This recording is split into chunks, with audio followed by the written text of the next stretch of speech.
সাদিপুর কেন্দ্রীয় জামে মসজিদের উদ্যোগে আয়োজিত 2 দিন ব্যাপী তাফসীরুল কোরআন সম্মেলনের আজকে দ্বিতীয় দিনের চলমান অধিবেশনের মুহতারাম সভাপতি, উপস্থিত উলামায়ে কেরাম এবং আমার সামনে উপবিষ্ট এলাকার সর্বস্তরের কোরআন প্রেমিক ভাইরা, পর্দার আড়ালে অবস্থানরত আমার সম্মানিতা পর্দানিশীন মা ও বোনেরা, রব্বুল আলামিনের দরবারে অসংখ্য অগণিত শুকরিয়া জ্ঞাপন করছি, যিনি আমাদেরকে ভালোবেসে মোহাব্বত করে মায়া করে কোরআনের মাহফিলে হাজির হওয়ার তৌফিক দান করেছেন। আলহামদুলিল্লাহ। মুহতারাম হাজিরিন, কর্তৃপক্ষ আমাকে সূরা জিলজালকে সামনে রেখে আলোচনা পেশ করার জন্য বেঁধে দিয়েছেন। আল্লাহ চাহে তো সূরা জিলজালের আলোকে আপনাদের সামনে আলোচনা পেশ করার চেষ্টা করব। সূরা জিলজালে আল্লাহ পাক রব্বুল আলামিন পৃথিবীর মৃত্যুর কথা বলেছেন। আমরা মানুষ এই পৃথিবীতে বসবাস করে যাচ্ছি। মানুষের যেমন মৃত্যু আছে, ঠিক তেমনি ভাবে পৃথিবীরও মৃত্যু আছে। একমাত্র আল্লাহ ছাড়া গোটা বিশ্বের সমস্ত মাখলুকের মৃত্যু আছে। কেউ মৃত্যু থেকে রেহাই পাবে না। যে আজরাইল মানুষের জীবন কবজ করে, মানুষের রূহকে বের করে নিয়ে যায়, সেই আজরাইলকেও মৃত্যুবরণ করতে হবে। যেহেতু সকলকেই মরতে হবে, এই পৃথিবীটাও আল্লাহর একটা মাখলুক, কাজেই এই পৃথিবীরও একদিন মৃত্যুবরণ করতে হবে। পৃথিবীর ওই মৃত্যুটার নামই হলো কোরআনের ভাষায় কিয়ামত।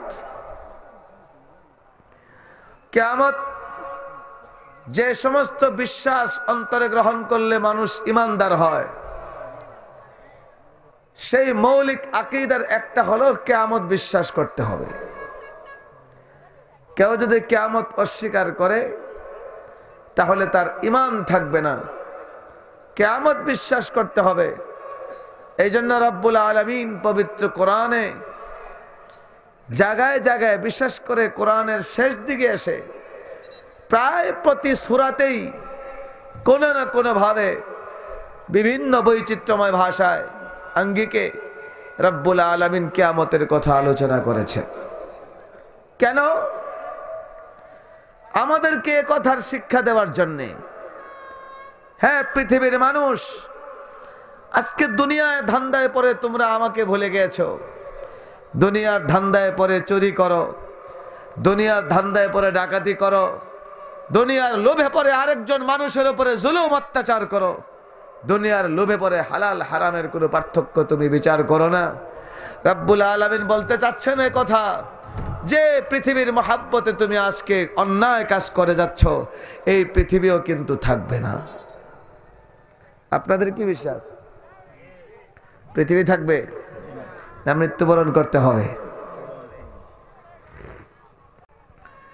পৃথিবীর মৃত্যু যখন হবে, পৃথিবীর কিয়ামত যখন হবে, তখন পৃথিবীর কি অবস্থা হবে এটা রব্বুল আলামিন পবিত্র কোরআনে সূরা জিলজালে বলছেন। কিভাবে শুরু হবে কিয়ামত? ইযা যুলজিলাতিল আরদু জিলজালাহা। আল্লাহ পাক রব্বুল আলামিন বলেন, পৃথিবীর হায়াত শেষ হয়ে যাওয়ার পরে ইসরাফিল দায়িত্বপ্রাপ্ত ফেরেশতা যখন সিংহায় ফুৎকার দিবে, রব্বুল আলামিন বলেন ইযা যুলজিলাতিল আরদু জিলজালাহা, যখন পৃথিবীটা প্রকম্পিত হতে শুরু করবে, ভূমিকম্প হতে শুরু করবে। আমাদের বাংলাদেশে মাঝে মাঝে ভূমিকম্প আসে কিনা? আপনারা আঞ্চলিক ভাষায় কি বলেন? বৈশাল। আমাদের হবিগঞ্জেও বলে বৈশাল, আপনাদের আঞ্চলিক ভাষায় বলে বৈশাল, শুদ্ধ বাংলায় বলে ভূমিকম্প, আর আরবিতে বলে জিলজাল, জালজালা, উর্দুতে বলে জালজালা, আরবিতে বলে জালাজিল, অর্থাৎ প্রকম্পিত হওয়া। রব্বুল আলামিন বলেন ইযা যুলজিলাতিল আরদু জিলজালাহা, যখন জমিনকে নাড়ানো হবে, জমিনে যখন ভূমিকম্প শুরু হবে। কেমন হবে সেই ভূমিকম্প? মাঝে মাঝে আমাদের দেশে যে ভূমিকম্প হয় এত হালকা হবে না, 7 মাত্রার ভূমিকম্প হবে না। আল্লাহু আকবার। কিয়ামতের ভূমিকম্প কত ভয়াবহ হবে রব্বুল আলামিন ভিন্ন জায়গায় বলেন, ইয়া আইয়ুহান নাসু ইত্তাকু রাব্বাকুম ইন্না যালজালাতাস সাআতি শাইউন আযীম ইয়াওমা তারাউনাহা তাযালু কুল্লু মুরদিআতিন আম্মা আরদাআত ওয়া তাদউ কুল্লু যাতি হামলিন হামলাহা ওয়া তারান নাসা সুকারা। আল্লাহ পাক রব্বুল আলামিন বলেন, হে ঈমানদাররা, হে মানুষেরা, তোমরা কিয়ামতকে ভয় করো, আল্লাহকে ভয় করো। আল্লাহকে ভয় করো, তোমরা তোমাদের রবকে ভয় করো। জানো যেদিন পৃথিবীর ধ্বংসের ডাক এসে যাবে, পৃথিবীর হায়াত যেদিন শেষ হয়ে যাবে, পৃথিবীর মৃত্যু যেদিন নিশ্চিত হয়ে যাবে, তখন পৃথিবীতে যখন ভূমিকম্প শুরু হবে, সেই নাড়া, সেই কম্পন, সেই ভূমিকম্পটা কেমন হবে ভাইরা আমার? আচ্ছা বলেন তো দেখি, একটা মা তার বাচ্চাকে কি পরিমাণ মহব্বত করে? একটা দুগ্ধবতী নারী, যে নারী তার বাচ্চাকে দুধ পান করায়, একটা দুগ্ধবতী নারী তার শিশু বাচ্চাকে যখন দুধ পান করায়, একেবারে কোলের কাছে বুকের সাথে চাপ দিয়ে ধরে কত আদর করতে থাকে, চুমু খেতে থাকে, তারপর দুধ পান করাতে থাকে। রব্বুল আলামিন বলেন, যেদিন কিয়ামতের নাড়া দেওয়া শুরু হয়ে যাবে, যেদিন জিলজাল শুরু হয়ে যাবে, কিয়ামতের ভূমিকম্প শুরু হয়ে যাবে, রব্বুল আলামিন বলেন প্রত্যেক মা দুগ্ধবতী নারী তার দুধের বাচ্চার কথা ভুলে যাবে। ইয়াওমা তারাউনাহা তাযহালু কুল্লু মুরদিআতিন আম্মা আরদাআত ওয়া তাদাউ কুল্লু যাতি হামলিন হামলাহা ওয়া তারান নাসা সুকারা। শুধু তাই না, আল্লাহ পাক রব্বুল আলামিন বলেন, হে মানব জাতি, তোমরা জানো, একটু অনুধাবন করার চেষ্টা করো। আজকে পৃথিবীতে তোমাদের একটা নারী যখন গর্ভবতী হয়, তার বাচ্চা প্রসব করার যখন সময় আসে, কত প্রস্তুতি। আর বাংলাদেশে তো এখন আরো বেশি আশঙ্কায় থাকে, কারণ ক্লিনিকে গেলেই কই কাটতে হইব, কথা কন না? নরমালি কোনো ডেলিভারি বাংলাদেশে এখন নাই। ক্লিনিকে যাবেন, কি না কি করে কাটতে হইব, নাহলে বাচ্চা মারা যাইব। আর জনাব সাজ্জাদ সাহেব, ওনার সাথে মোবাইলে কথা হয়, খুব মহাব্বত করেন আমাকে। আজকে প্রথম দেখা হলো, 3 বছর যাবত এখানে আসি। জিজ্ঞেস করে দেখেন, ইংল্যান্ডে, আমেরিকায় সিজার নাই, শূন্যের কোঠা হঠাৎ মাঝে মধ্যে। আজকে বাংলাদেশে ডাক্তারদের কাছে গেলেই সেও জানে অবস্থা একেবারেই নরমালি, কোনো সিজারের দরকার নেই, কিচ্ছু নাই। এরপরেও টাকা খাওয়ার জন্য বলে কি করো, সিজার করো। কি কারণে এমন করে? অসৎ ডাক্তার এগুলো। এই ডাক্তারদের অন্তরে আল্লাহর ভয় নেই, কিয়ামতের ভয় নেই, ইসলামের শিক্ষা নেই, কোরআনের শিক্ষা নেই। এই জন্য 2 নম্বরে করে রোগীর উপরে জুলুম করে। যদি এই সমস্ত ডাক্তারদের অন্তরে কিয়ামতের ভয় থাকতো, বিচার দিবসে আল্লাহর আদালতে দাঁড়াতে হবে, এই ভয় যদি তাদের অন্তরে থাকতো, তাহলে কশ্চিনকালেও এমন কাজ করতো না। কারণ আমাদের বাংলাদেশটা সিস্টেম হয়ে গেছে এমন, ডাক্তারের বিদ্যা শিখে মুসলমানের বাচ্চা, কিন্তু কোরআনের শিক্ষা গ্রহণ করে না। ডাক্তারের বিদ্যা শিখে কোনটাকে জুলুম বলা হয় সে জানে না। জুলুম করলে কিয়ামত দিবসে তার কি ভয়াবহ অবস্থা হবে, এই শিক্ষা সে পায় নাই, এই জন্য রোগীর উপরে জুলুম করে। খোদার কসম, বাংলাদেশের ডাক্তারকে যদি সংশোধন করতে হয়, তাহলে তাদেরকে কোরআন পড়তে হবে, কোরআন জানতে হবে। কোরআনের শিক্ষা যদি সিলেবাস করা হয়, বাংলাদেশের ডাক্তার উল্টাপাল্টা সিজার আর করবে না। আর ডাক্তারের দোষ দিয়েই বা লাভ কি? এখন আমাদের দেশের নারীরাও আধুনিক হয়ে গেছে। কে কথা বলেন না? আগেই স্বামীকে বলে রাখে, নর্মাল ডেলিভারি পারবো না, আমার কি পাইছো, সিজার করবা। নারীও এমন হয়ে গেছে। অথচ বিজ্ঞান বলে, বারবার লেখা হচ্ছে, ডাক্তাররা, গবেষকরা বলছে, একটা নারীকে সিজার করলে তার হায়াতের অর্ধেক কমে যায়। যত বয়স বাড়তে থাকে পঙ্গু হয়ে যায়। কারণ রব্বুল আলামিন কুদরতিভাবে যে সিস্টেম দিয়েছেন, সেটাই হলো প্রকৃত সিস্টেম। ভিন্নভাবে মানুষ করলে তার কোনো না কোনো ক্ষতি আছে, উপস্থিত সময় বুঝতে পারে না। যত বয়স বাড়তে থাকে তখন টের পায় সিজারের মজা। তো ভাইয়েরা আমার, রব্বুল আলামিন বলেন, তোমাদের নারীরা যখন প্রসবের শুরু হয়, ডেলিভারির সময় আসে, কত প্রস্তুতি, বাচ্চা জন্ম হবে, রাতের বেলা তার স্বামীর ঘুম হয় না, শাশুড়ির ঘুম হয় না, মায়ের ঘুম হয় না, ডাক্তারের সাথে যোগাযোগ, কত প্রস্তুতি। রব্বুল আলামিন বলেন, যেদিন কিয়ামতের ঝাঁকুনি শুরু হয়ে যাবে, কিয়ামতের ভূমিকম্প শুরু হয়ে যাবে, রব্বুল আলামিন বলেন প্রত্যেক গর্ভবতী অটোমেটিক তার বাচ্চাকে প্রসব করে দেবে। পেটের বাচ্চা চায় প্রসবের সময় থাকুক বা না থাকুক, 2 মাস 3 মাস 4 মাস 5 মাসের বাচ্চা অটোমেটিক তার গর্ভ থেকে বের হয়ে যাবে। কেন? আরামের কারণে না। কিয়ামতের নারা, কিয়ামতের ভূমিকম্প, কিয়ামতের ঝাঁকুনি এত মারাত্মক হবে, অটোমেটিক মায়ের গর্ভের বাচ্চা বের হয়ে যাবে। يا أيها الناس اتقوا ربكم إن زلزلة الساعة شيء عظيم يوم ترونها تذهل كل مرضعة عما أرضعت وتضع كل ذات حمل حملها وترى الناس سكارى আল্লাহ বলেন, দুগ্ধবতী নারী তার দুধের বাচ্চার কথা ভুলে যাবে। গর্ভবতী প্রত্যেকটা প্রাণী তার গর্ভের বাচ্চা অটোমেটিক বের হয়ে যাবে। আর কি হবে? রব্বুল আলামিন বলেন, মদ পান করলে, নেশা করলে মানুষ যেরকম ভাবে টলতে থাকে, একটা মানুষ মদ পান করলে স্বাভাবিক হাঁটতে পারে? এমনি তো কত সুন্দর, কি দেহ তার, লম্বা গলা, বুকটা একেবারে মসৃণ পাথরের মতো, শার্টের বুকটা খুলে কি হাঁটে। যেই মদ পান করে এখন আর সোজা হাঁটতে পারে না, উত্তর কোরিয়া যায় একবার, দক্ষিণ কোরিয়া যায় একবার। জোরে বলেন ঠিক না ভাই? ঠিক। হ্যাঁ, কথাও বলতে পারে না। মানুষ নেশাগ্রস্ত হয়ে গেলে যেমন পাগলামি করে, সঠিকভাবে হাঁটতে পারে না, টলতে থাকে।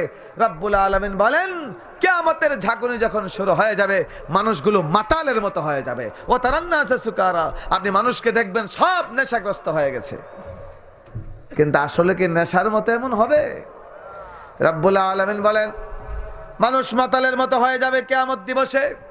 কিয়ামতের ঝাঁকুনি যখন শুরু হয়ে যাবে, মানুষকে মাতালের মতো মনে হবে। রব্বুল আলামিন বলেন, না, মাতাল হবে না। ওয়াতারান্নাসা সুকারা ওয়ামা হুম বিসুকারা ওয়ালাকিন আযাবাল্লাহি শাদীদ। রব্বুল আলামিন বলেন, ওয়ামা হুম বিসুকারা, না না, তারা নেশাগ্রস্ত হবে না, নেশাগ্রস্ত হয়ে মাতাল হবে না। আল্লাহ বলে, এটা হবে আল্লাহর পক্ষ থেকে মারাত্মক ধরনের আযাব।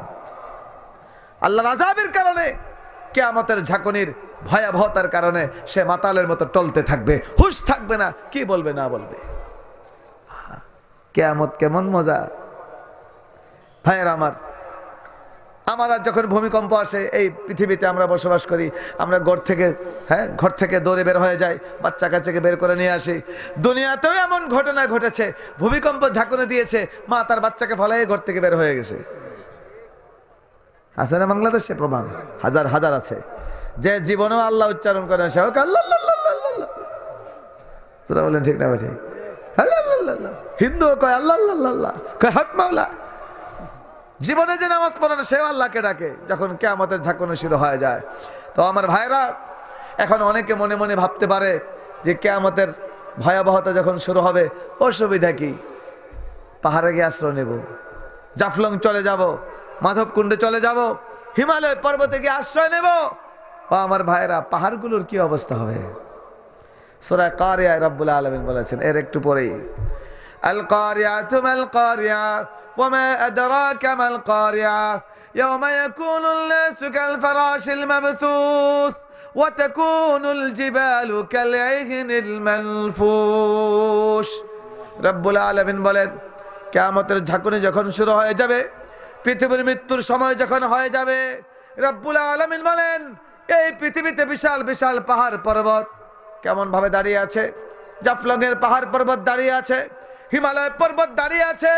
রব্বুল আলামিন বলেন, কিয়ামত যখন শুরু হয়ে যাবে, পৃথিবীর সমস্ত বড় বড় পাহাড় পর্বত, আল্লাহ পাক রব্বুল আলামিন বলেন, তুলাকে ধুনলে যেমন ছোট ছোট তুলার টুকরা উঠতে থাকে, আল্লাহ বলেন পৃথিবীর সমস্ত বড় বড় পাহাড় তুলার টুকরার মতো উঠতে থাকবে। কালাইহিনিল মানফুস,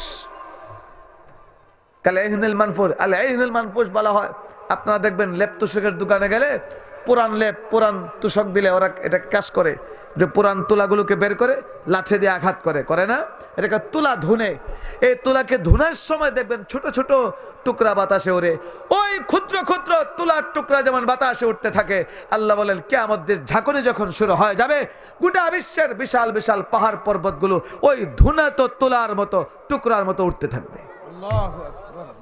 পাহাড়ে আশ্রয় নেবেন, কোথাও আশ্রয়ের জায়গা থাকবে না, কোথাও আশ্রয়ের জায়গা থাকবে না যেদিন কিয়ামত শুরু হয়ে যাবে। না বন্ধুর বাড়ি চলে যাব, বন্ধুর সাহায্য নেব, স্ত্রীর সাহায্য নেব, পিতার সাহায্য নেব। রব্বুল আলামিন বলেন পিতার কথা মনে থাকবে না, পিতা তার সন্তানের কথা ভুলে যাবে, সন্তান তার বাবার কথা ভুলে যাবে, বন্ধু বন্ধুর কথা ভুলে যাবে, ভাই ভাইয়ের কথা ভুলে যাবে। যেখানে দুগ্ধবতী নারী তার বাচ্চার কথা ভুলে যাবে, সেই জমিনে আর কেউ কারো কথা মনে রাখতে পারবে না। বন্ধুর বাড়িতে যাবেন, আল্লাহ বলেন শোনো কি হবে সেদিন। فإذا جاءت الطامة الكبرى يوم يتذكر الإنسان ما سعى وبرزت الجحيم لمن يرى فإذا جاءت الصاخة يوم يفر المرء من أخيه وأمه وأبيه وصاحبته وبنيه। আল্লাহ বলেন যেদিন কিয়ামতের ভয়াবহ অবস্থা যেদিন শুরু হয়ে যাবে, সিংহার ফুৎকার যখন পড়বে, তাকে আল্লাহ পাক রব্বুল আলামিন বলেন ভাই ভাইয়ের কথা ভুলে যাবে, বন্ধু বন্ধুর কথা ভুলে যাবে, স্বামী তার স্ত্রীর কথা ভুলে যাবে, স্ত্রী তার স্বামীর কথা ভুলে যাবে, বাবা তার সন্তানের কথা ভুলে যাবে, সন্তান তার পিতার কথা ভুলে যাবে, কেউ কারো কথা মনে রাখতে পারবে না, এমন ভয়াবহ অবস্থা হবে। কিন্তু আজকে এই পৃথিবীর জন্যে, পৃথিবীর সামান্য সুখের জন্যে, পৃথিবীর একটা বিল্ডিং করার জন্যে, পৃথিবীতে একটা মার্কেটের মালিক হওয়ার জন্যে আজকে অবৈধভাবে জনগণের পয়সা চুরি করে খায়। রব্বুল আলামিন বলেন এই পৃথিবীর সম্পত্তি অর্জন করার জন্য দুনিয়ার ধান্দায় পড়ে লোভে পড়ে আজকে অপকর্ম করিস, দুনিয়ার কিচ্ছু থাকবে না। পাহাড় পর্বত পাহাড়ি যেখানে তুলার মতো উঠতে থাকবে, আপনি আমার বিল্ডিং থাকবে? কিচ্ছু থাকবে না।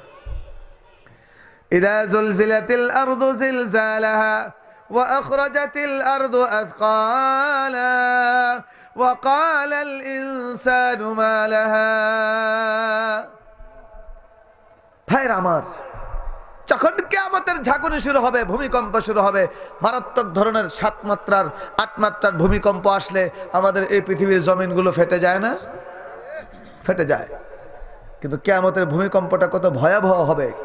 রব্বুল আলামিন বলেন কিয়ামতের ভূমিকম্প যেদিন হবে, সেদিন জমিনের নিচে যত সম্পদ আছে সব জমিনের ভিতর থেকে বের হয়ে যাবে। গ্যাস কোথায় থাকে? জমিনের উপরে না নিচে? স্বর্ণের খনি কোথায়? জমিনের। তামার খনি কোথায়? রূপার খনি কোথায়? পৃথিবীর সমস্ত দামি দামি সম্পদের খনি মাটির গভীরে।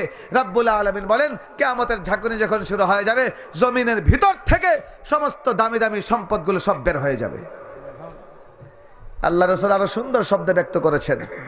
একজন মানুষ আপনাদের সুনামগঞ্জ এলাকার লন্ডনে পরিবারের বিয়ে হয়েছে, বিয়েতে গিয়েছেন, বিয়ে বাড়িতে কত কিছু খাবার দিয়েছে, পোলাও, রোস্ট, আরও কত কিছু ইচ্ছা মতো পেট ভরে খেয়েছে। এরপরে যখন একটু পরে গাড়িতে উঠছে, নোয়া গাড়িতে, ঝাঁকুনির ঠেলায় কতক্ষণ পরে বমি। এখন দেখা যায় দুপুরে যে খাইছিল গোশতের টুকরা বের হচ্ছে, কথা বলেন না, ডাউলও বের হয়েছে, মুরগির হাড্ডিও বেরোইছে। এটা দেশি মুরগির হাড্ডি নাকি পোলট্রি হাড্ডি তাও চেনা যায়। যেটা বলেন ঠিক না ঠিক? মানুষ বমি করলে যেমন তার পেটের সব বের হয়ে যায়, আমাদের নবী বলেন কিয়ামত দিবসে জমিন বমি করে দিবে। জমিনের ভিতরে, জমিনের গর্ভে, জমিনের পেটে যত সম্পদ আছে সব জমিন বমি করে বের করে দেবে। কাজে এক কাজ করেন, আপনাদেরকে বলে যাই, পরামর্শ দেই আমি। আমরা আজকে সম্পদ অর্জন করার জন্য কত কষ্ট করি, কেউ বিদেশে, কেউ প্রবাসের জিন্দেগিতে, কত জায়গায় কত কাজ করি, কত কষ্ট করি। এক কাজ করেন, এখন থেকে কোনো কাজের দরকার নাই, খালি আল্লাহর কাছে একটা দোয়া করেন, আল্লাহ কিয়ামত পর্যন্ত হায়াত দাও, কিয়ামতের দিন জমিনের নিচ থেকে যা বের হবে ওই দিন সব স্বর্ণ দখল করব। কি হবে সেদিন?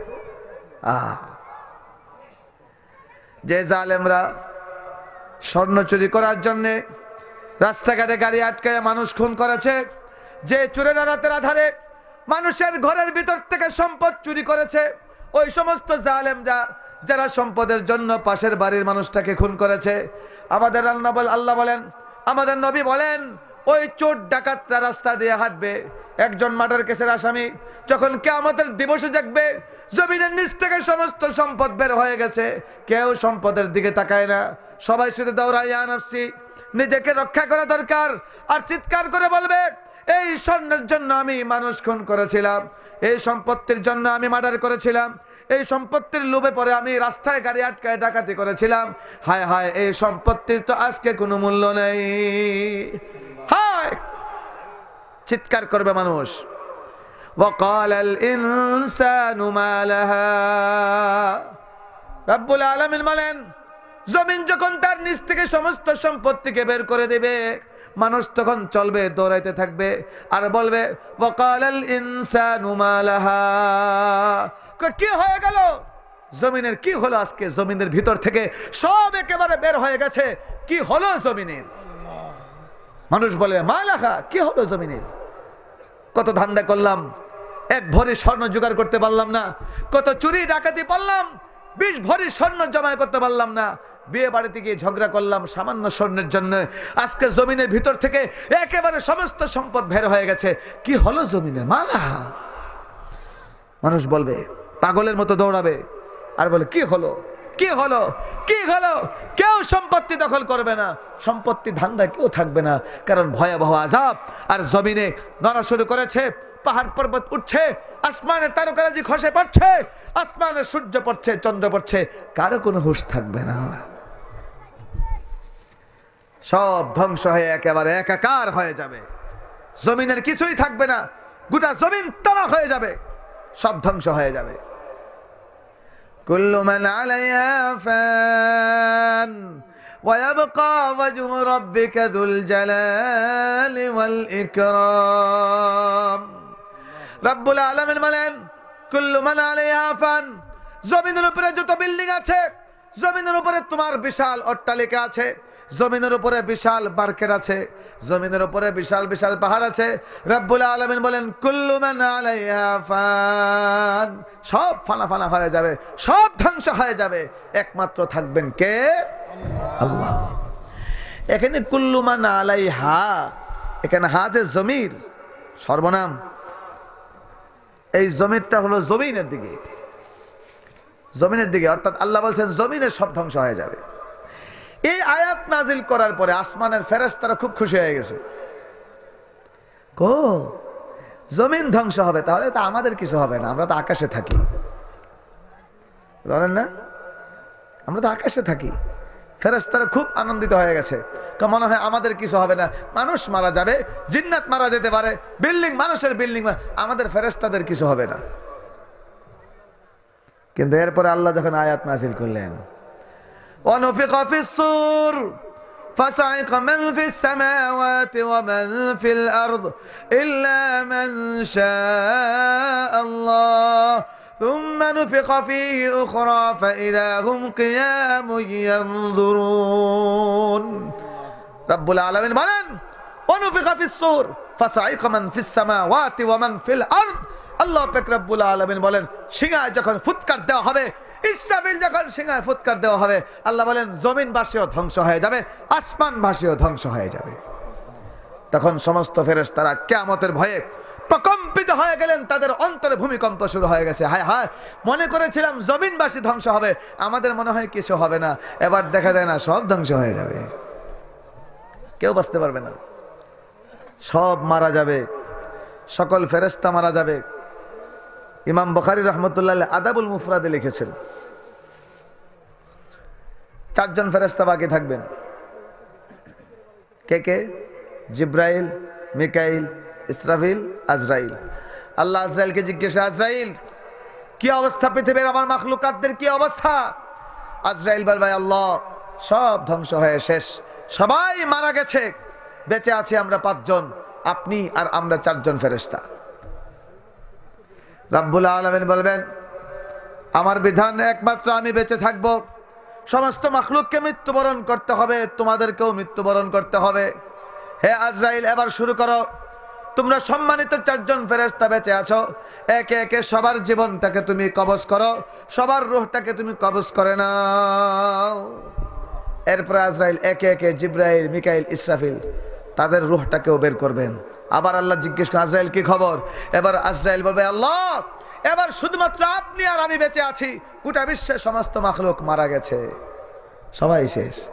এবার আল্লাহ বলবেন, কত মানুষের জীবন তুমি বের করেছো, হে আজরাইল এবার নিজ হাতে তুমি তোমার রূহটাকে বের করো।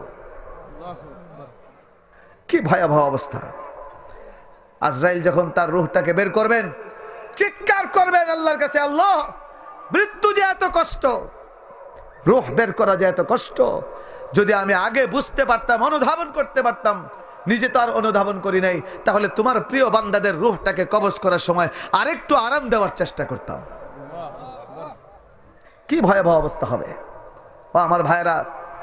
এই জন্য একটা তো বড় কিয়ামত আছে, হাদিস শরীফ আল্লাহর নবী বলেন, বড় কিয়ামত একটা আছে, কিয়ামতে কুবরা, গোটা বিশ্ব ধ্বংস হয়ে যাবে, কিন্তু প্রত্যেকটা মানুষের মৃত্যু যন্ত্রণা, এটাই প্রত্যেকটা মানুষের জন্য আলাদা আলাদা কিয়ামত। কাজে কিয়ামত থেকে কেউ মুক্ত নেই, প্রত্যেক মানুষের জিন্দেগিতে কিয়ামত আছে। যখন মৃত্যু যন্ত্রণা শুরু হয়ে যায়, সাকরাতের আযাব যখন শুরু হয়ে যায়, এটাই আমার জন্য কিয়ামত, আপনার জন্য কিয়ামত। এই জন্য ভাইরা আমার, আমি আমার কিয়ামতের জন্য কি প্রস্তুতি নিলাম? আজকে ধান্দায় ঘুরছি, মসজিদ থেকে মুয়াজ্জিন ডাকে, মসজিদে যাই না, আজকে হারাম খাই, সুদ খাই, সুদের লেনদেন করি, গ্রামে বসে বসে আজকে লোনের উপরে, সুদের উপরে টাকা অর্জন করি, বৈশাখ মাসে তোমাকে 5,000 টাকা দাও, 10,000 টাকা দেব, সুদের লেনদেন করি। একবার চিন্তা করে দেখি না, যেদিন আমার কিয়ামত শুরু হয়ে যাবে, সেদিন আমাকে কে রক্ষা করবে? এই জন্য ভাইয়েরা আমার, রব্বুল আলামিন বলেন, ওয়াকালাল ইনসানু মা লাহা, জমিনের ভিতর থেকে যখন সমস্ত সম্পত্তি বের হয়ে যাবে, সম্পদের দিকে কেউ তাকাবে না, সবাই শুধু চিৎকার করবে, ওয়াকালাল ইনসানু মা লাহা। সব মানুষ দৌড়াতে থাকবে আশ্রয়ের জন্য, আর সোনার উপর স্তূপ দেখে বলবে, মা লাহা, জমিনের কি হলো? এরপরে কি হবে? কিয়ামত শেষ। আমি সংক্ষেপ করছি, কিয়ামতের তো আরো বিভিন্ন ভাষায় বিভিন্নভাবে পবিত্র কোরআনে রব্বুল আলামিন বলেছেন। কিয়ামত শেষ, গোটা বিশ্ব ধ্বংস হয়ে শেষ। এরপরে কি হবে? হাশরের ময়দান কায়েম হবে। সুম্মা নুফিখা ফীহি উখরা ফাইযা হুম কিয়ামুন ইয়ানজুরুন। ইসরাফিলের এক ফুৎকারে পৃথিবী ধ্বংস হয়ে যাবে। আবার রব্বুল আলামিন গোটা বিশ্বের সমস্ত মাখলুক যখন মৃত্যুবরণ করবে, সব ধ্বংস হয়ে শেষ হয়ে যাবে, রব্বুল আলামিন আবার ইসরাফিলকে বলবেন, আবার ফু দাও। আবার যখন ইসরাফিল সিংহায় ফুৎকার দিবে, গোটা বিশ্বের সমস্ত মানুষ একত্রে জীবিত হয়ে যাবে, সব একত্রে জীবিত হয়ে যাবে। এরপরে কিয়ামত কায়েম হবে, হাশরের ময়দান কায়েম হবে, রব্বুল আলামিন থাকবেন মালিকুল মুলক, রব্বুল আলামিন সমস্ত বাদশার বাদশা, আহকামুল হাকিমিন, আমাদের আল্লাহ থাকবেন বিচারক, আল্লাহর আদালত কায়েম হয়ে যাবে। কার আদালত? আল্লাহর আদালত, এসকে সিনহার আদালত না, আল্লাহর আদালত। সেখানে বিচারপতি হবেন আল্লাহ, সেখানে ধোঁকা দেওয়ার কোনো সুযোগ নাই, সেখানে কোনো ঘুষ চলবে না। দুনিয়ার বিচারকদের ঘুষ দিলে আপনার বিচার প্রাপ্য ছিল আরেকজন সুনামগঞ্জের বড় কই মাছ দিয়া, কথা বলেন না, যদি সরাসরি সাহস না করে গিয়ে বউরে হাত করে, চলুন ঠিক না ঠিক, গোপনে নিজের বিবি সাহেবকে পাঠিয়ে দেয় জজ সাহেবের বউয়ের কাছে গিয়া,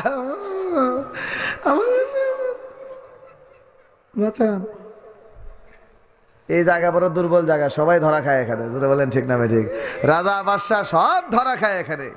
হাসির কথা শুনেন, আমাদের ছাত্র জমানায় একজন ছাত্র ছিল, খুব মেধাবী কিন্তু খুব চঞ্চল ছিল, অত্যন্ত মেধাবী। ঢাকায় যখন আমরা পড়তাম, নামটাম বলবো না, কিন্তু ক্যামেরা হচ্ছে, ওর কানেও যাইতে পারবো, আমার কথা কইতেছে ওয়াজের মধ্যে, দরকার নাই। আছে এখন বড় মুহাদ্দিস আলহামদুলিল্লাহ, অনেক বড় মাদ্রাসায় পড়ায়। তো হুজুর যে রাত্রে আমরা আবাসিক থাকতাম, যিনি আমাদের মাদ্রাসায় ভাড়ায় বসে, এই দারুল একামা বলে মাদ্রাসার আমাদের পরিভাষা, তো হুজুর 2 দিন তাকে হাজিরা রাখছেন, মাগরিবের পরে পান নাই, কারণ মাগরিব পরে গেট বন্ধ করে দেয়, কই দিন ঘুরতে যায়, অত্যন্ত মেধা। এই হুজুর ছিলেন খুব গরম। 3য় দিন হুজুর বলেন ওর খবর আছে, আর ও জানে এখন আমার কিয়ামত শুরু হবে। যেই গরম হুজুর, বাড়ি একটাও মাটিতে পড়বে না, যেটা মাটিতে পড়বে তুলে আবার দিবে। হুজুরের দিকে হাজিরা ডাকে, ও আস্তে করে, যে হুজুর মাদ্রাসায় ঢুকছে ও চলে গেছে সোজা হুজুরের আহলিয়ার কাছে, হুজুরের বউর কাছে গেছে, কান্না শুরু, আম্মা ও আম্মা, পর্দার আড়াল থেকে, আম্মা কি হয়েছে, তুমি কে? আমার নাম অমক। আম্মা আমাকে বাঁচান। কি 2 দিন ছিলাম না হুজুর, আমাকে মেরে ফেলবে আজকে। আপনি যদি হুজুরকে বলেন আম্মা, উস্তাদের বউ তো আম্মাই। 3য় দিনে আসে নাই। 3য় দিন হ্যাঁ হাজিরা না দিয়ে কোথায় গেছে? আম্মার কাছে গেছে।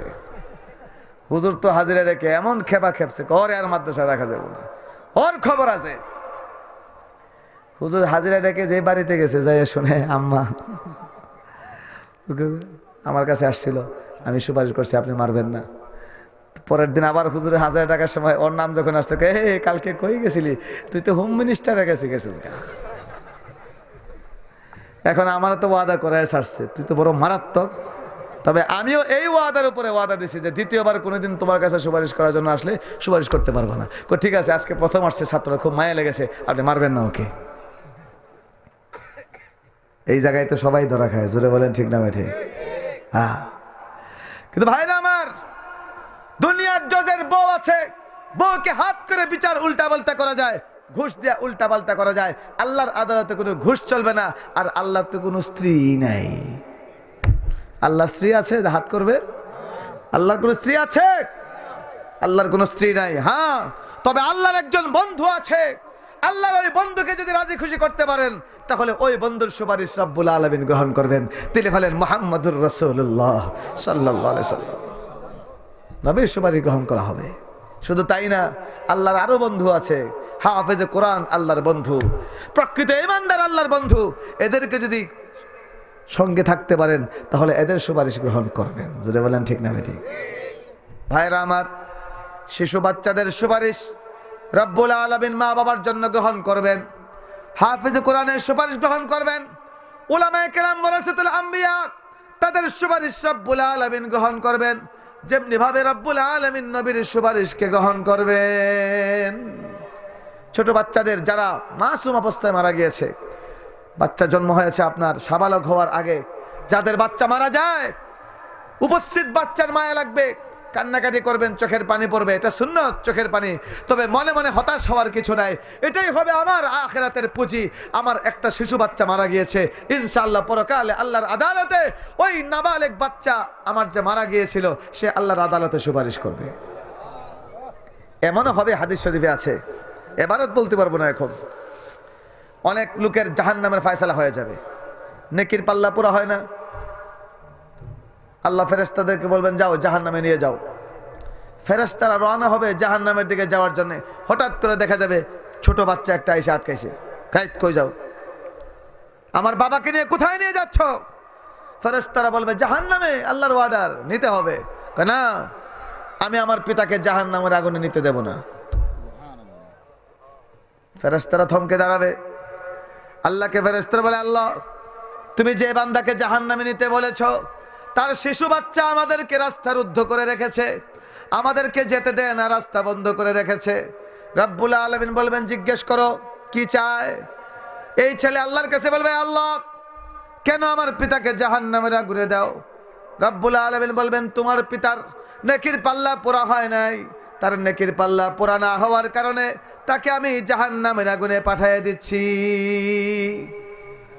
তখন শিশু বাচ্চা বলবে, আল্লাহ আমার বয়স ছিল 8 বছর, এরপরেও আমি রোজা রেখেছি, আমার উপরে রোজা ফরজ ছিল না। আমার বয়স ছিল 7 বছর, আমি সাদিপুর কেন্দ্রীয় জামে মসজিদে গিয়ে 5 ওয়াক্ত নামাজ পড়তাম, আমার উপরে নামাজ ফরজ ছিল না। রব্বুল আলামিন ফরজ না হওয়া সত্ত্বেও রোজা রেখেছি, আমি নামাজ পড়েছি। মাঝে মধ্যে আব্বার বন্ধু বান্ধবরা আমাকে হাদিয়া দিত, লন্ডন থেকে খালা আমাকে পয়সা দিত, এগুলো তোমার রাস্তায় সদকা করেছি, গরিবকে দিয়েছি, মসজিদে দান করেছি, মাদ্রাসায় দান করেছি। আল্লাহ আমার তো নেকির কোনো দরকার নাই, কারণ আমার তো কোনো গুনাহ নাই, আমার নেকিগুলো আমার বাবার পাল্লায় তুমি দিয়ে দাও। একটু আস্তে সুবহানাল্লাহ। এবার আল্লাহ পাক রব্বুল আলামিন ফেরেশতাদেরকে অনুমতি দিবেন, হ্যাঁ ফেরেশতারা শুনে নাও, আমার এই পিচ্চি বান্দার কথা তোমরা শুনে নাও, তার নেকিগুলোকেও তার বাবার পাল্লায় দাও। এরপরে তার নেকিগুলোকে তার বাবার পাল্লায় দেওয়া হবে। আল্লাহর নবী বলেন এরপরেও তার বাবার নেকির পাল্লা পুরা হবে না। ফেরেশতারা বলবে, হে বাচ্চা, তোমার নেকি দিয়েও তোমার পিতার পাল্লা পুরা হয় নাই, জাহান্নামের আগুনে তাকে নিতে হবে। এবার শিশু বাচ্চা চিৎকার করে বলবে, না না, আমি আমার পিতাকে জাহান্নামের আগুনে নিতে দেব না। এবার কথা বলেই এই শিশু বাচ্চা লাফ দিয়া নেকির পাল্লায় উঠে বলবে আমাকে সহ তুমি মাপতে থাকো। শিশু বাচ্চা লাফ দিয়া পিতার পাল্লায় নেকির পাল্লায় উঠবো, আমাকে সহ মাপো। তখন রাব্বুল আলামিন বলেন যাও যাও যাও, জান্নাতে নিয়ে যাও, জান্নাতে নিয়ে যাও। তো আমার ভাইরা, কথায় কথায় এসে গেল, তাহলে আল্লাহর আদালতে সুপারিশ গ্রহণ করবেন নবীর, সুপারিশ গ্রহণ করা হবে উলামায়ে কেরামের, আল্লাহর আদালতে সুপারিশ গ্রহণ করা হবে হাফিজে কোরআনের, আল্লাহর আদালতে সুপারিশ গ্রহণ করা হবে উলামায়ে কেরামের, যদি উলামায়ে কেরামের সাথে সম্পর্ক রাখতে পারেন। এক সাহাবী এসে আল্লাহ রাসূলকে জিজ্ঞেস করলেন, ইয়া রাসূলুল্লাহ মাতা সাআ, কিয়ামত কখন? রাসূল বলেন কিয়ামত কখন এই উত্তর জানার আগে আমি তোমাকে প্রশ্ন করি, কিয়ামত যে ভয়াবহ অবস্থা হবে সেখানে বাঁচার জন্য তুমি কি প্রস্তুতি নিয়েছো? এই সাহাবী বলেন, ইয়া রাসূলুল্লাহ, কিয়ামতে আল্লাহর আদালত থেকে বাঁচার জন্য আমার আমলের কোনো পুঁজি নাই, তেমন কোনো আমলের পুঁজি নাই, তবে একটা আমল আমার আছে, একটা পুঁজি আছে, সেটা হলো ইয়া রাসূলুল্লাহ আমি আপনাকে ভালোবাসি। তখন রাসূল বললেন, আল মারউ মা মান আহাব্বা, আল মারউ মা মান আহাব্বা। রাসূল বলেন যে যাকে ভালোবাসে সে তার সাথেই কিয়ামতের ময়দানে থাকবে। এইজন্য ভাইরা আমার, যে আল্লাহর নবীকে ভালোবাসে নবীর সাথেই জান্নাতে থাকবে, যে ওয়ারাসাতুল আম্বিয়া উলামায়ে কেরামকে ভালোবাসবে কিয়ামতের ময়দানে উলামায়ে কেরামের সাথে থাকবে। আর নাস্তিকদের মতো যারা বক্তব্য দেয়, হেফাজতে বলে গালি দেয়, উলামায়ে কেরামকে রক্তাক্ত করেছে, আরে ওই জালেমদের সাথেই থাকবে। আজকে উলামায়ে কেরামের গায়ে হাত তুলে, ওয়ারাসাতুল আম্বিয়ার গায়ে হাত তুলে, যাদেরকে আল্লাহর নবীর ওয়ারিস হওয়ার সার্টিফিকেট দিয়েছেন, ওই উলামায়ে কেরামের গায়ে যারা হাত তুলেছে, এদের মতো বড় জালেম দুনিয়াতে আর কেউ হতে পারে না। এদের বিরুদ্ধে আল্লাহর আদালতে বিচার হবে, এদের বিরুদ্ধে আল্লাহর আদালতে মামলা হবে। খোদার কসম করে বলছি, এদের বিরুদ্ধে যারা আলেমের গায়ে হাত তুলেছে, এদের বিরুদ্ধে যেদিন আল্লাহর আদালতে মামলা হবে, সেদিন গোটা বিশ্বের সমস্ত মাখলুক এদের বিরুদ্ধে সাক্ষী দেবে, আমাদের পক্ষে সাক্ষী দেবে, উলামায়ে কেরামের পক্ষে গোটা মাখলুক সাক্ষী দেবে ইনশাআল্লাহ। এই মাইকটাও জানি কোন পন্থী, গালে এদিকে যায়, বাম দিকে যায়, এটা বামপন্থী মাইক। অপারেটর ভাই এটা টাইট করে দেন, শক্ত করে দেন। আমি এদিকে ডান দিকে আনি, এটা বাম দিকে চলে যায়। আপনার মাইকটা বামপন্থী, এটা ডানপন্থী করেন। আনলে সিরাতুল মুস্তাকিমের উপরে দেন, ডানাও না বামও না, সোজা। ভাইয়ের আমার ভাষা বুঝেন, কথা বুঝেন? আল্লাহ পাক রব্বুল আলামিন এরপরে বলেন, ইয়াউমাইযিন তুহাদ্দিসু আখবারাহা। রব্বুল আলামিন বলেন আমার আদালত যেদিন কায়েম হবে, আদালতের নিয়ম হলো সাক্ষী লাগে। রব্বুল আলামিন বলেন আমার সাক্ষী থাকবে। কিয়ামতের ময়দানে যখন বিচার করা হবে, রব্বুল আলামিন বলেন প্রত্যেকটা আসামির পক্ষে জমিন সাক্ষী দিবে, জমিন কথা বলবে। এখানে মজার ঘটনা আছে, শুনেন। হাদিস শরীফে আল্লাহর নবী বলেছেন, কাফের মুশরিক বেঈমান এদেরকে আল্লাহ ডাক দেবেন আল্লাহর আদালতে, ডাক দেয়, বেঈমানেরা দুনিয়ায় থাকতে আমার কত নিয়ামত তোরা ভোগ করেছিস, কিন্তু আমি আল্লাহকে ডাকিস নাই, আমি আল্লাহর ইবাদত বন্দেগী করিস নাই, আমি আল্লাহকে সেজদা না দিয়া ওই মাজারে গিয়া পীরের কবরে সেজদা করেছিস, সেজদার মালিক ছিলাম আমি আল্লাহ।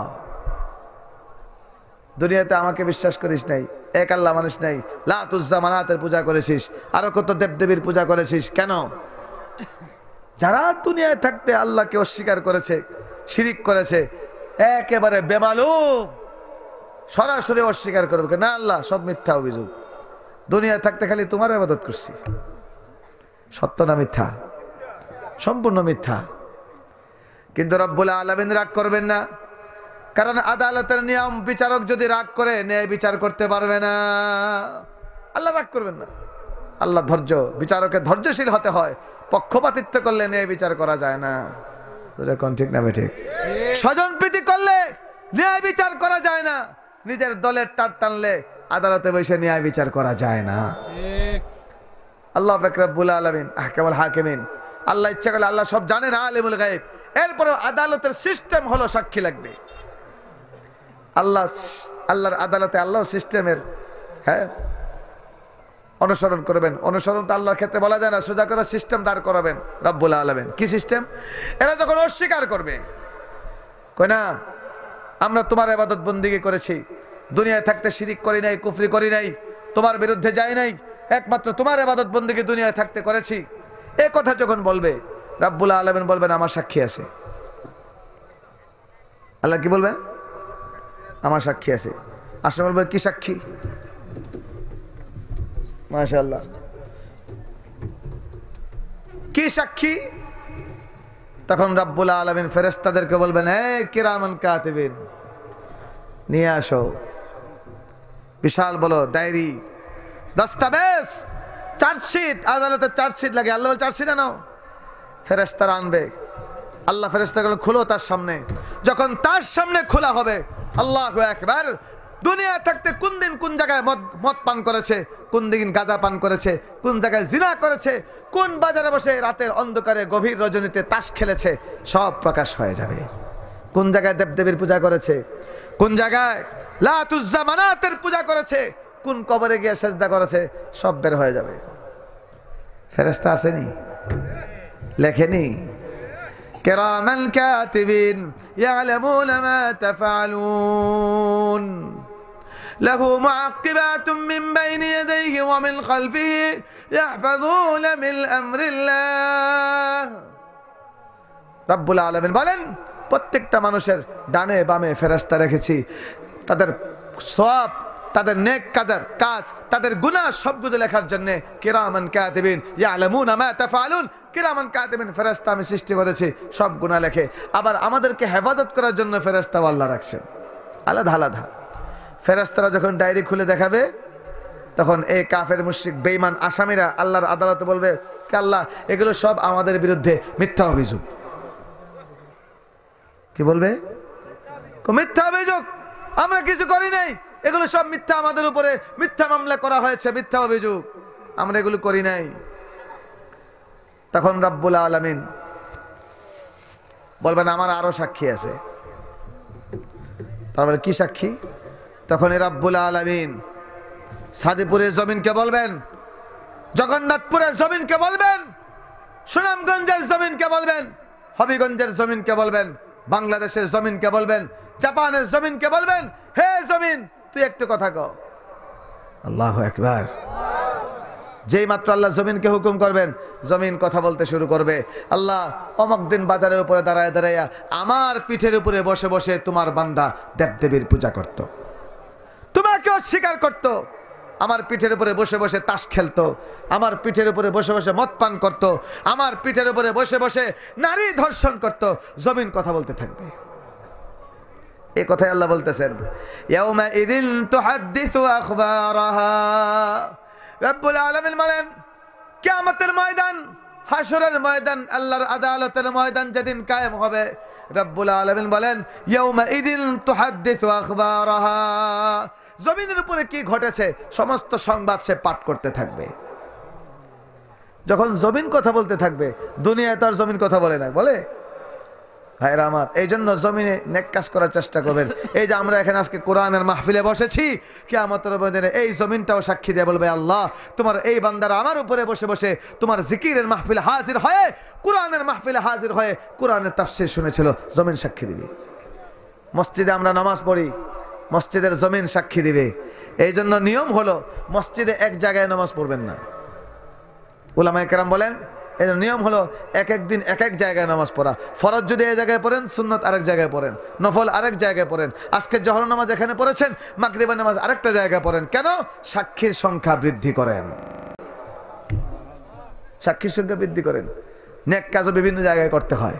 মসজিদে এক জায়গায় নামাজ না পড়ে বিভিন্ন জায়গায় নামাজ পড়বেন। পারবো তো ইনশাআল্লাহ আমরা? লাভ কি হবে? পরকালে এই জমিনগুলো আমি আপনার পক্ষে আল্লাহর আদালতে সাক্ষী দিবে, নেক কাজের সাক্ষী দিবে।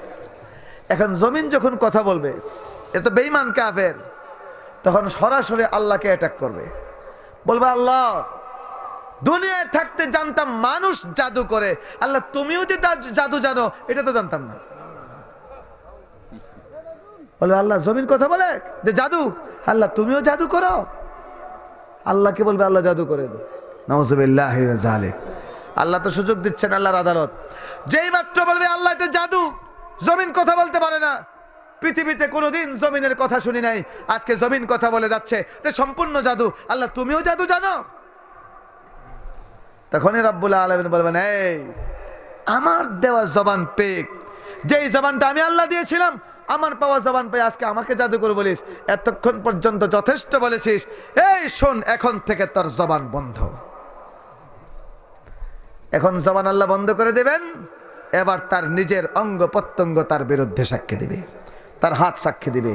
যে কপাল দিয়ে সাজদা করতে, মূর্তি পূজা করতে, এই কপাল সাক্ষী দিবে।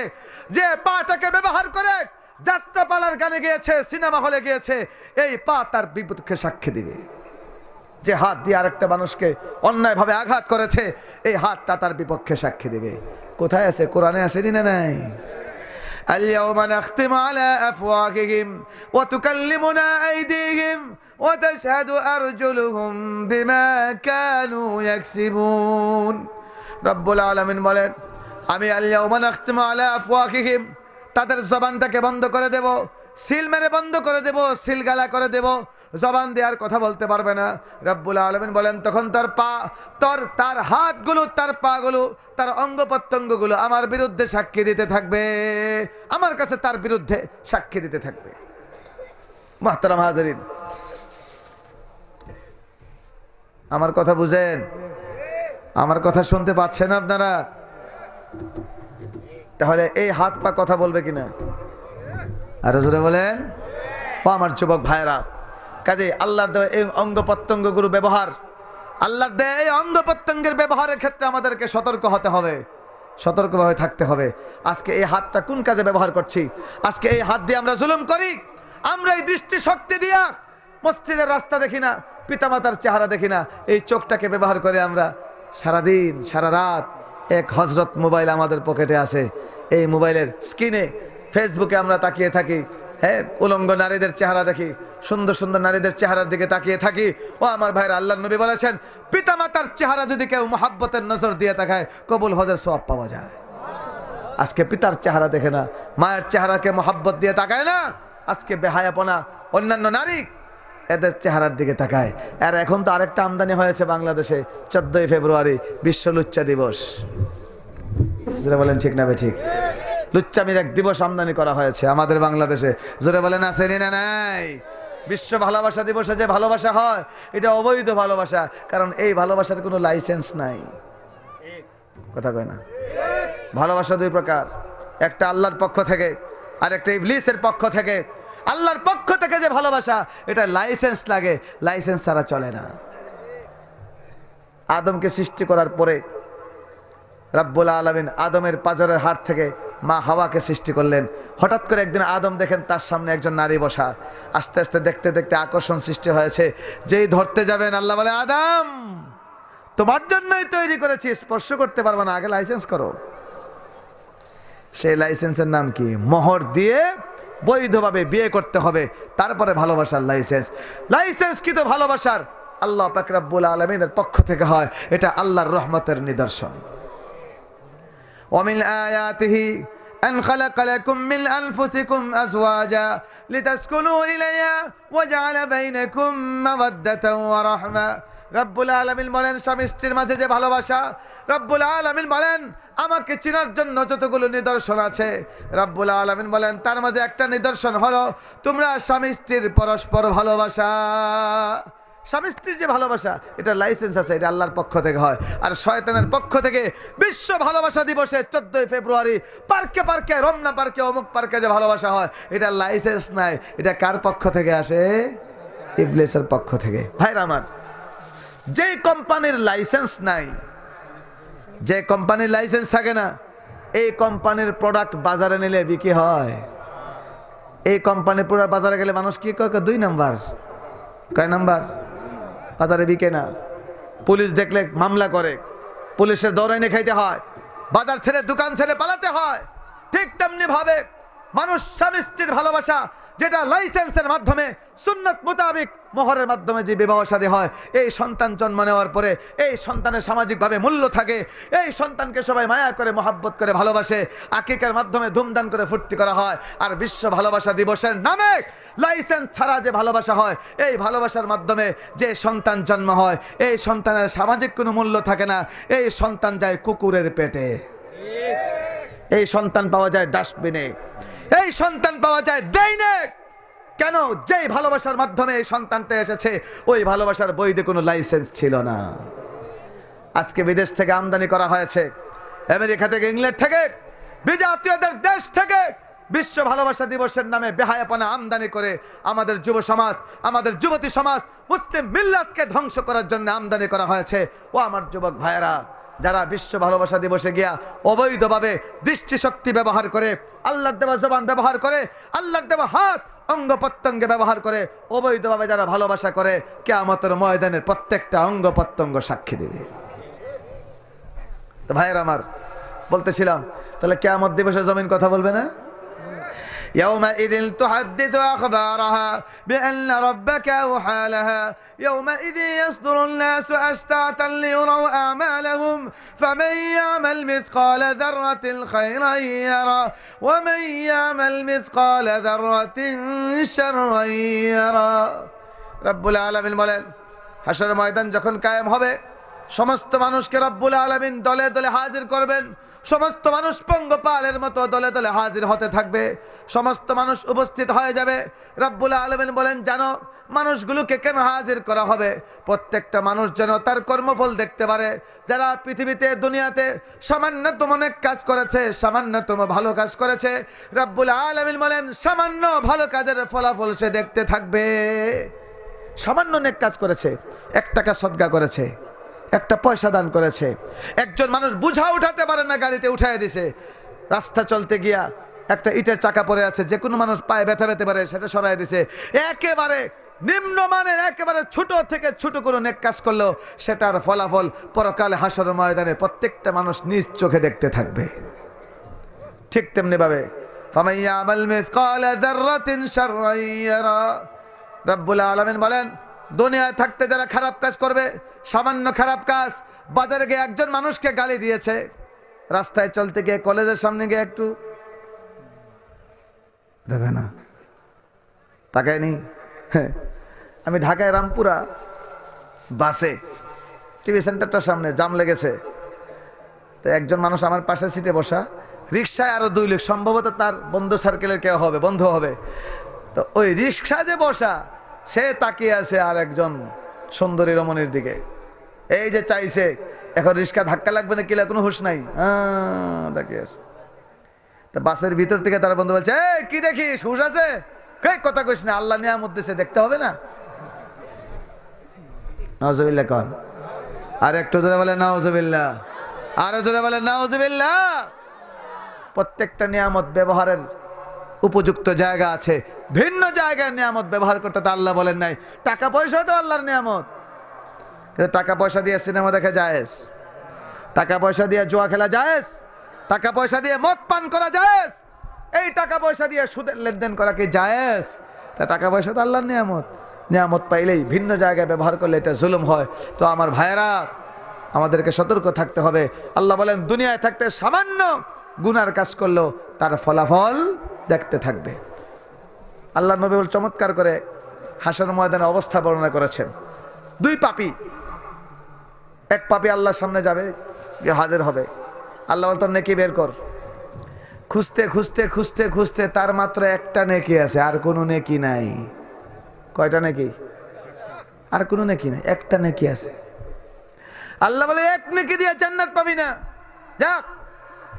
আল্লাহ তো দয়ালু, আল্লাহ কি করবো? আল্লাহকে দেখ, খুঁজে টুজে পাস কিনা, দেখ জগন্নাথপুর বাজার, রানীগঞ্জে বাজারে গিয়া নেকি পাওয়া যায় কিনা। পরকালে কেউ কাউকে নেকি দিবে? কেউ কাউকে দিবে না। আল্লাহ সুযোগ দিবেন, সে হাঁটতে হাঁটতে হাঁটতে হাঁটতে সেই জগন্নাথপুর বাজারে গিয়া ফেরিঘাটে বসে রয়েছে, যায় দেখে তার মতো আরেকজন বসা, চুরেতে চুর চিনে, পিসাব চিনে, জোরে বলেন ঠিক না ঠিক? দেখে কালে আমি না খালি এও দেখা যায় আছে, আমার মতোই মনে হয়। আমরা যারা বক্তাগিরি করি, রাতের বেলা সিএনজি পাম্পে গিয়ে দাঁড়ালে আরেকটা গাড়িতে টুপি পাগড়ি দেখলেই বুঝি আমি যেমন নিশাচর প্রাণী, উনি আরেক নিশাচর প্রাণী, রাতের কামলা। যেটা বলেন ঠিক না ঠিক? আহা, কত যে আরাম বাস করা। আপনারা তো শুনে মনে করেন বক্তারা জানি কত আরাম করে, কত যে কষ্ট। কষ্ট বলতে নাই, আল্লাহ যে তৌফিক দিয়েছে, বলছি আমার কথা বলছি না, অন্যদের কথা। এগুলো খেয়াল রাখবেন। এক একজন আলেম ওলামা যারা ওয়াজ করে কত যে কষ্ট করেন। আপনার মনে করেন আশা গাড়ি দৌড়াইয়া শত শত কিলোমিটার দৌড়ানো, চিল্লায় কথা বলা, ঘুমের ঠিক নাই, খাবার রুটিনের ঠিক নাই, অনেক কষ্ট হয়। তা আমরা একজন আরেকজন দেখলেই বুঝি আরেক বক্তা হবেন। আচ্ছা যদি এমনি নাও বুঝি, সালাম আলাইকুম দিলে ওয়ালাইকুম সালাম উত্তরটা দিলে গলার আওয়াজে বোঝা যায় রাতের কামলা আছে। জোরে বলেন ঠিক না বেঠি? এখন সে যখন দেখলে আরেকজন বসা, শেষ করে ফেলতে হবে। শেষ আমার আলোচনা। কই ভাই তুই কি লিগে এখানে বয়ে রয়েছস? খায় কথা কইস না, সময় নাই। কি হয়েছে? আমার আমিও একদম দুঃখী মানুষ। কই এত কষ্ট করলাম গোটা জিন্দেগি, একটা নেকির জন্য আটকা পড়ে গেছিলাম। আমার সব নেকি আছে, একটা নেকি নাই, এই জন্য জান্নাতে যাইতে পারলাম। তার একটাও নাই, একটা আছে। আর তার সব আছে, একটা নাই। একটা থাকলে এটাকে কানা বলে। কানা যারা লুড্ডু খেলে কানার করে গিয়ে বিপদে পড়ে। বলেন ঠিক না ভাই? ঠিক। এখন কি করা? জাহান্নামে যাইতে হইব। এক কাজ কর, আমার তো কোনো নেকি নাই, আছেই একটা, এইটা দিয়ে নেকিও পাবে না, জান্নাতও যাইতে পারবো না। তোর যখন একটার অভাব, আমার এক নেকি তোকে দিয়ে দিলাম, তুই জান্নাতে চলে যা। তখন সে প্রশ্ন করে তোর কি উপায় হবে? আল্লাহু আকবার। যখন তে বলবে, আল্লাহ নবী বলেন, সে বলবে আমার জন্য আমার আল্লাহ আছেন, আমার জন্য আমার আল্লাহ আছেন। নেকি পাইয়ে দিব দৌড়, আল্লাহ পাইয়ে গেছি, আমার পুরো হয়ে গেছে। আল্লাহ তো সবই জানেন। কই পাইছস নাকি? কই তোমার বন্দা আর একটা পাইছিলাম, হেরা আছে একটা, আর একটাও নাই। আমার তো সব আছে, একটা নাই, আমাকে দেয়া দিছে। আল্লাহ বলবেন তুই জিজ্ঞেস করস না ওর কি হালত হবে? জিজ্ঞেস করেছিলাম। সে কয় আল্লাহ করে কি কইছে? সে বলছে আমার জন্য আমার আল্লাহ আছেন। আল্লাহ দাঁত দৌড়াইছে, আমার ওই বন্দাকে নিয়ে আয়, নিয়ে আয় ওরে। আল্লাহ সামনে আসবে, আল্লাহ এই তুই যে তোর নেকি দেয়া দিলি, তোর নিজের চিন্তা নাই? কে আল্লাহ তুমি আছো না? আল্লাহর কাছে এমন পছন্দ হবে। আল্লাহ আল্লাহ আল্লাহ বলেন যা যা যা, তুই যে আমার উপরে ভরসা করেছিস, যা যা, তোকেও জান্নাতে দিলাম, তোকেও জান্নাতে দেয়া দিলাম। ভাইরা আমার বলার মাকসাদ, পরকালে একটা নেকির অনেক মূল্য হবে, একটা নেকির অনেক মূল্য হবে। এই জন্য আল্লাহ রাসূল বলছেন নেকিকে করবে না, অবহেলা করবে না। এই জন্য আল্লাহ পাক রব্বুল আলামিন নবীর জবান দিয়ে বের করেছেন আদনাহা ইমাতাতুল আদা আনিত তারিক। ঈমানের সবথেকে ছোট শাখা হলো, রাস্তায় যদি কোনো কষ্টদায়ক জিনিস দেখেন, একটা ইটের চাকা, একটা কাঁটা পড়ে আছে, আপনি সরায় দেন, এটাও আল্লাহর দরবারে কবুল হবে। রব্বুল আলামিন আমাদের সবাইকে ছোট বড় সব ধরনের নেকি করার, ছোট বড় সব ধরনের গুনাহ থেকে বেঁচে থাকার তৌফিক দান করুন। সবাই বলেন আমিন। ওয়া আখিরু দাওয়ানা আনিল হামদুলিল্লাহি রাব্বিল আলামিন। আগামী শুক্রবার আমাদের হবিগঞ্জের